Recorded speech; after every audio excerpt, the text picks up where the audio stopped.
Chairman Takano, it's normally my habit to start these hearings out by thanking you for holding this hearing, but I do not appreciate this hearing, sir. And Ranking Member Boss, I hope you'll indulge some frustration I have, because as I'm sitting here listening to the fact that our veterans are being derided, the people who have safeguarded our liberty are being derided and spit upon by members of Congress, it is truly disgusting. Now, if anybody says that there is a major movement of white nationalism inside of our military, I wholeheartedly say no to that. I wholeheartedly say that everything based on my evidence, and I did not serve, but I know many people who do. And the same sentiments from every single race that I speak to is that there is no racism in our military. If there is, it is very far and few between. For people to say that white evangelical Americans who are conservatives and who are in our military are racist is disgusting and wrong. Any Christian who is inside of our military literally worships a Middle Eastern man. To say that these people are racist is absolutely wholeheartedly false. Representative Lane had a great comment at the very end of her comments, where she said that this committee is in the business of caring for our veterans.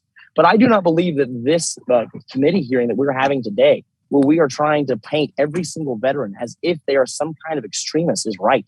I just heard Dr. Amy Cooter start with our opening statement, start attacking the idea of having militias in our country. And I understand that she used some special words and things to say that, oh, no, I'm not against all militias. But unfortunately, having a militia is a protected right within our Constitution under the Second Amendment.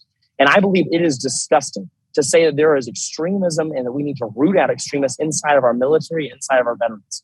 I will tell you right now, when I consider what's going on, and when we have seen many members of Congress and members of the Senate ask point blank to members of the Department of Defense to define the extremism that they are trying to root out, and they cannot give us a clear definition, it becomes clear the actual way that they're trying to find extremists is anybody who would vote for a Republican.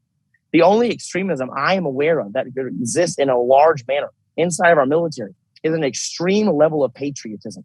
These men and women who put uniforms on to defend our rights and defend our country are heroes. And when they leave the military and our veterans, they should be honored with the gratefulness of an incredible nation that says, thank you for your service. Now, I apologize that I'm not in a formal office as many of you are with a flag behind me. But as you see behind me, this is my district of Western North Carolina. In these mountains, I have tens of thousands of veterans. And for you to come here and members of Congress to say, oh, well, you know what? It's actually a high likelihood that people who are veterans, who are in militias, are actually extremists. That is disgusting. There are incredible numbers of militias inside of my district. And I'm very proud to say that these are people who want to safeguard our liberty in case we ever have a tyrannical government that rises up.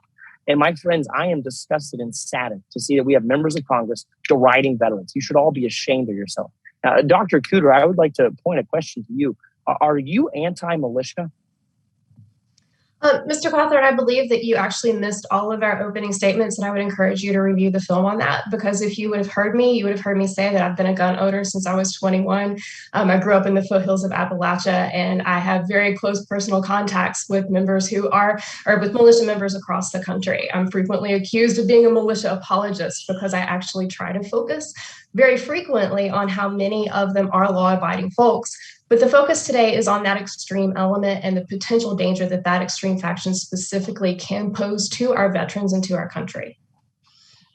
Thank you very much for backing that up and saying that you don't think that many members of militias are extremists. I'm glad that you're a gun owner. I'm happy to practice your Second Amendment rights. I did watch your opening statements, and I was just saddened to hear that this entire committee hearing is about finding extremists inside of our veterans. Our veterans right now, specifically the ones who served in Afghanistan, are feeling an incredible amount of sadness and of shame of the way that our government has handled themselves. And so to say that now we're going to start looking for extremists within their ranks, this is another demoralizing move, and it is wrong. And Chairman Takano, I'm very saddened. Normally, I believe that you are a great patriot. But to hold this committee hearing, I believe is completely unjust. I believe it's completely wrong to characterize it as if there is anything more than a fractional percentage of members of our veterans community who are extremists and who hate this country and who hate people because of their skin color. It is wrong and it is not true. Stop looking for extremism inside of our military because it does not exist. Give the people the honor that they deserve. With that, I yield back.